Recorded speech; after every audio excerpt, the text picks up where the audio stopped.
모두가 하나님의 은혜고 모두가 하나님의 축복인 줄 믿습니다. 아멘. 부산 할매가 있었습니다. 부산 할매가 예쁘게 그려져 있는 분홍색 자판기 앞에서 500원을 놓고 똑똑 칩니다. 보소, 콜라 하나 주이소. 근데 자판기가 응답이 없습니다.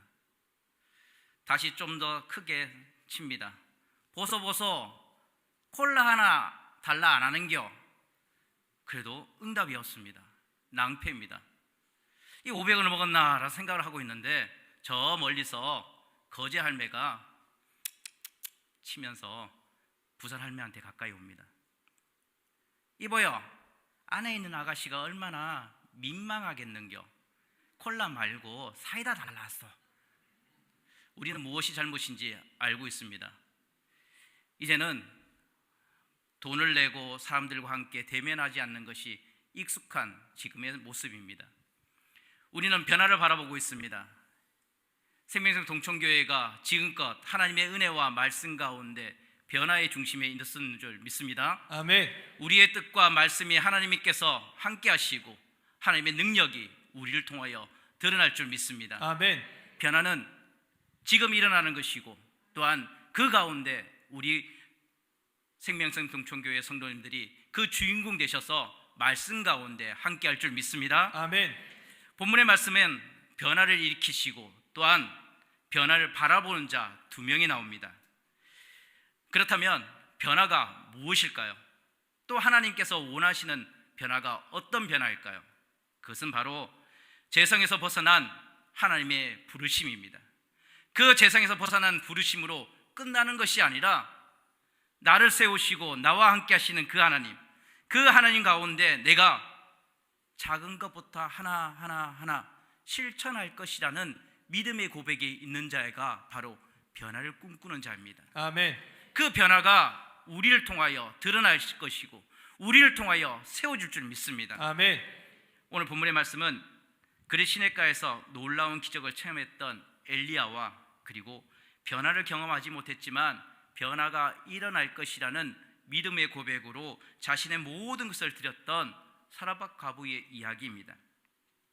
오늘 2명을 통하여 생명성 동천교회가 설립 60주년 세일의 특별 새벽 기도를 통하여 주셨던 그 은혜, 날마다 새벽을 깨워서 주셨던 그 말씀을 보여잡고 이제 100년, 200년 하나님의 변화를 중심 가운데 있는 교회가 되길 주님으로 축원드립니다. 아멘. 9절 말씀에 보면 매우 평범한 말씀이 나옵니다. 너는 일어나 시돈에 속한 사로를 가서 거기 머물라. 내가 그곳 과부에게 명령하여 내게 음식을 주게 하였느니라 라고 말씀합니다. 성경 말씀은요 단독으로 떼어내서 그 말씀을 핀셋 신앙으로 하는 것이 아닙니다. 성경은 앞뒤 문맥을 읽어봐야 되고 그리고 역사적 배경과 시대적 배경 그리고 문화적 배경을 깊이 이해해야지만이 말씀을 더 정확하게 이해할 수 있는 것입니다. 오늘 본문의 내용은 이렇습니다. 북이스라엘의 7대 왕 아합 왕이 시돈 엘바알의 딸 이세벨과 나락 간의 정략 결혼을 하였습니다. 근데 문제는 이 이세벨이 자신이 섬겼던 바알과 아세라의 신을 가지고 왔습니다. 그리고 자신뿐만 아니라 이스라엘 백성들을 그 이방신을 섬기게 하는 잘못을 저지르게 됩니다. 이것에 격분한 엘리야가 1절 하반절 말씀에 이렇게 말합니다. 여호와의 사심으로 가리켜 맹세하노니 내 말이 없으면 수년 동안 우루가 있지 아니하리라. 비가 내리지 아니하고 있을 또한 없을 것이라고 엘리야가 선포합니다. 왕 한 명이 잘못했더니 한 사람의 잘못으로 이스라엘 전체가 어려움을 겪게 된다는 것입니다. 우리는 그리스도인 한 사람 한 사람이 이 시대에 하나님께서 부르셨음을 잊지 말아야 됩니다. 나를 통하여 하나님께서 꿈꾸시고 기대하시는 것이 무엇인지 우리는 날마다 묵상해야 됩니다. 아멘. 나의 잘못으로 내 옆에 있는 이웃들과 그리고 나와 함께하는 동력체들에게 선한 영향력이 미쳐야 되지 않겠습니까? 아멘. 엘리야는 이 선포를 하고 난 이후에 사마리아 동남쪽 40km 정도 떨어진 그레 시냇가로 도망하게 됩니다. 그곳에서 하나님께서 어떻게 역사하시나요? 아침 저녁으로 미물인 까마귀를 통하여 그를 먹이십니다. 그레 시냇가가 오랜 가뭄으로 인하여 물이 떨어지자 하나님이 어디로 옮기시나요? 참 재밌습니다. 다른 곳도 아니라 이세벨의 고향인 시돈으로 옮기십니다. 다시 얘기해서 하나님의 역사하심이 이스라엘 땅에만 국한되어 있지 않았다는 것입니다. 이스라엘 땅에 하나님의 말씀 가운데 그곳에 있던 것이 아니라 세계 만민 가운데 모든 것에 하나님께서 함께 하셨다는 것입니다. 아멘. 믿음의 그리스도인들의 지경은 우리가 한정될 필요가 없습니다. 주님께서 세워주시고 말씀하시고 변화를 꿈꾸는 자에게는 놀라운 지경이 열어줄 줄 믿습니다. 아멘. 변화의 장소가 바로 우리 생명샘 동청교회에서부터 시작되어야 될 줄 믿습니다. 아멘. 이 말씀에 동의한다면 우리의 삶의 터전은 하나님의 주권이 인정되는 것이요, 그리고 하나님의 말씀이 우리를 향하여 동행하며 하나님께서 은혜를 주실 것임을 우리는 알게 된다는 것입니다. 아멘. 본문의 말씀은 엘리야가 가뭄이 가득한 사르밧 땅, 그 이방인 땅으로 걸어가게 됩니다. 9절 말씀에 보면 매우 평범하고 어처구니 없는 말씀이 이제 나옵니다. 사르밧 가서 과부에게 말하여 음식을 주게 하겠다라고 하나님은 그에게 말씀하십니다. 우리는 간혹 만사 형통을 꿈꿉니다. 아무런 문제가 없고 어려움도 없고 고통이 없길 우리는 바랍니다. 하지만 엘리야가 그레 시냇가에서 160km 떨어진 약 6일간의 걸어갔던 그곳은 마주했던 환경은 자신이 생각했던 것과 전혀 다른 모습이었습니다. 그것도 심한 가뭄으로 인하여 먹을 것이 다 떨어진 그런 상태였습니다. 또한 하나님께서 말씀하셨던 음식을 준비하리라 했던 그가 과부인지라 경제적으로 매우 궁핍한 상황 가운데 있었습니다. 12절에 보면 먹을 것이라곤 오늘 먹을 양식밖에 남아있지 않습니다. 근데 엘리야는 뻔뻔하게도 그 과부에게 남아있는 그 음식을 나에게 달라라고 말을 합니다. 음식뿐만 아니라 무엇을 또 달라나요? 마실 물까지 달라고 합니다. 마실 물, 그 하나의 물을 남기기 위하여 과부가 얼마나 철저하게 그리고 마음 아프게 물을 남겼겠습니까? 아들이 마시고 싶고 하시겠지만 조금씩 주지 않았겠습니까? 여기서 우리의 신앙의 현주소가 드러납니다. 하나님 나라가 완성되는 것은 특별한 곳이 아닙니다. 공간적인 개념, 시간적인 개념이 아닙니다. 하나님 나라는 바로 우리가 발을 디디고 있는 이곳에서 하나님 나라가 세워져야 될 줄 믿습니다. 아멘. 하나님 나라는 주님의 주권이 인정되는 그곳이 바로 하나님 나라인 것입니다. 아멘. 우리는 역사적 현실이 필요합니다. 코로나19의 장기화로 수많은 사람들이 고통받아 하고 있습니다. 하루에 1000여 곳이 가게가 문을 닫는다고 합니다. 어렵고 힘든 이 상황 가운데 믿음의 그리스도인들이 무엇이 해야 되겠습니까? 그것은 바로 눈에 보이지 않는 변화의 주인공 되어야 되지 않겠습니까? 아멘. 내가 은혜 받지 아니하고 내가 하나님께 감격하지 않는 자가 어찌 변화를 꿈꿀 수 있겠습니까? 하나님의 인도하심을 경험하지 못했던 자가 어찌 하나님의 나라를 선포할 수 있겠습니까? 그리스도인들은 세상을 바라보는 틀거리가 필요합니다. 거시적일 때는 거시적인 안목으로, 그리고 미시적일 때는 작은 세심한 부분까지 볼 수 있는 종합적인 그런 하나님의 시각이 필요하다는 것입니다. 하나님의 역사는요, 이 땅 이 모든 역사를 이끌어 가시지만 나와 함께 하시는 그 하나님을 알아야 된다는 것입니다. 아멘.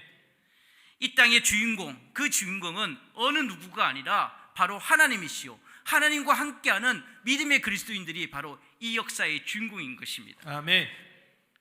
우리는 모자이크적인 사고에서 벗어나서 하나님께서 나와 함께 하시는 은혜를 우리는 경험하게 됩니다. 아멘. 엘리야가요, 그 과부의 상황을 몰랐을까요? 그 과부가 처참하게 치열하게 살았던 삶을 몰랐을까요? 그 작은 떡, 그 작은 가루, 그 물 한 동이를 남기기 위해서 어떠한 삶을 살았을까? 몰랐을까요? 엘리야는 알았을 것입니다. 그럼에도 불구하고 그가 남아있는 음식, 물을 달라 했던 이유는 여기에 있습니다. 17장 전반부에 그는 놀라운 경험을 하게 됩니다. 우리가 말씀을 묵상하였듯이 그레 시내가에서 미물이었던 그 까마귀를 통하여 자신을 먹이셨던 하나님의 은혜를 그는 경험했거든요. 그것을 알았거든요. 하나님께서 나를 살리실 것이라는 것을 그는 경험했거든요. 아멘. 그렇기 때문에 이것을 드리면, 남아있는 이것을 드리면 하나님께서 그에게 축복 주실 것이라는 것을 그는 알고 있었습니다. 아멘. 하나님의 역사를 꿈꾸며 하나님의 품 안에 있는 모든 자들, 그것이 바로 우리의 정체성입니다. 엄청난 파도가 밀려온다 하더라도 그 파도는 바다의 일부분입니다. 우리가 하나님께서 책임져 주실 것이라는 그 믿음의 고백으로 엘리야는 사라밧 과부에게 남아있는 음식을 달라고 당당하게 요구합니다. 그리스도인들은 하나님의 진심을 믿고 따르는 자들입니다. 아멘. 그것은 바로 놀라운 변화를 꿈꾸는 것입니다. 변화는요, 양적인 변화가 아닙니다. 변화는 질적인 변화입니다. 교회가 부흥하는 것도 좋습니다. 그리고 숫자가 늘어나는 것도 좋고 이런저런 프로그램 하는 것도 참 좋습니다. 하지만 우리 내면에 하나님께서 나와 함께 하시는 그 경험이 없다면, 나를 이끄신다는 그 하나님의 찬양하심이 없다면 그것은 모래 위에 지은 성과 같지 않겠습니까? 본문의 말씀에는 또 다른 변화의 축이 나옵니다. 그는 사라밧 과부입니다. 이 과부는 공고함을 대표하는 사람입니다. 마음과 경제적으로 매우 가난한 사람입니다. 그에게 엘리야가 가서 음식을 달라고 했던 그 요구는 매우 무례한 요구였을 것입니다. 근데 그는 이렇게 대답합니다. 12절 말씀에 당신의 하나님 여호와께서 살아계심을 두고 맹세하노니 나는 떡이 없고 다만 통에 가루 한 움큼과 기름 조금뿐이라. 내가 나무가지를 돌을 주워다가 나와 내 아들을 위하여 음식을 만들어 먹고 그 후엔 죽으리라. 이 말씀 얼마나 정말 절망적인 말씀입니까? 희망이라고는 1도 없는 절망에 가득한 말입니다. 이 음식을 먹고 죽음을 기다리는 사라밧 과부와 내 생명과 같은 그 아들 보면서 고통스러워하는 어머니의 모습이 보여지십니까? 하나님은 희망이 없는 곳에 하나님은 임재하십니다. 아멘. 내가 할 수 있다고, 내게 능력이 있다고, 내가 이 모든 문제를 이끌어갈 것이라는 그 고백에 있는 곳에 하나님은 침묵하십니다. 아멘. 나는 아무것도 아닙니다.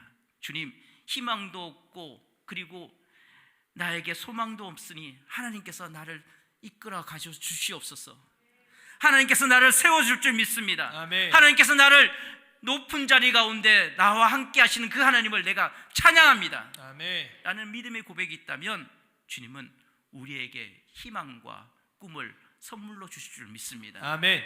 14절 말씀에 여호와의 말씀이 나 여호와가 비를 지면에 내리기까지 그 통의 가루가 떨어지지 아니하고 그 병에 기름이 없어지지 아니하리라. 아멘. 이와 같은 축복이 우리 생명샘 동천교회에 있길 주님으로 축원드립니다. 아멘. 여인은 현실을 떼어놓고 보면 매우 힘든 상황이었습니다. 믿음으로 바치려 해도 바칠 것이 없는 어려운 궁핍한 상황이었습니다. 그런데 하나님은 그에게 달라고 하십니다. 무엇을요? 남아있는 그 조그만 거, 그 남아있는 조그만 거, 네가 끝까지 지고 있었던 거, 그것을 달라고 하나님은 요구하고 계십니다. 그것은 단순한 떡이 아닙니다. 생명의 떡이었습니다. 자신에게 가지고 있었던 그 마지막 그 생명의 떡을 하나님께서 요구하고 계시는 것입니다. 두 번째의 변화의 축은 바로 여기서 시작됩니다. 고통과 현실에 아낌없이 드릴 때, 내가 가지고 있는 이것을 드릴 때 하나님은 변화를 일으키십니다. 아멘. 16절 말씀에 보면 통의 가루가 떨어지지 아니하고 병의 기름이 없어지지 아니하리라 아멘. 말씀합니다. 우리 따라 한번 해볼까요? 통의 가루가 떨어지지 아니하고 통의 가루가 떨어지지 아니하고 병의 기름이 없어지지 아니하리라. 병의 기름이 없어지지 아니하리라. 아멘. 맞습니다. 하나님의 축복이 여기서 일어납니다. 아멘. 내가 가지고 있던 그거, 내가 끝까지 움켜쥐고 있었던 그것을 드렸더니 하나님께서 변화를 일으켰습니다. 아멘. 이 변화의 중심 가운데 우리가 있고 감사의 조건이 있고 하나님의 능력이 드러날 것입니다. 아멘. 저는 비록 우리 모두가 나에게 있는 것, 이 작은 것, 끝까지 포기하지 않았던 것, 이것을 우리 모두가 드리기를 원합니다. 아멘. 그것은 각자가 다 다를 것입니다. 그 작은 것, 끝까지 쥐고 있는 것이 무엇인지 하나님께 기도해 보시기 바랍니다. 아멘. 살아가고 끝까지 쥐고 있던 그 작은 음식을 포기했더니 죽음을 선택했더니 생명을 허락하지 않았습니까? 코로나 이 시기 가운데 우리는 그리스도인이라는 그 이름으로 우리는 살아갑니다. 이것은 바로 남들에게 보여줘야 되고 그리고 남들에게 드러나야 될 거룩한 소명이 우리에게 있는 것입니다. 아멘. 우리가 지체하고 우리가 괴로워하고 그리고 우리가 희망을 잃어버리면 세상에 어떤 희망을 선포할 수 있겠습니까? 바로 하나님께서 나와 함께 하시는 믿음의 고백이 없다면 그 변화의 중심에는 아무것도 없다는 것입니다. 최고의 부자인 빌 게이츠에게 기자가 물어봤습니다.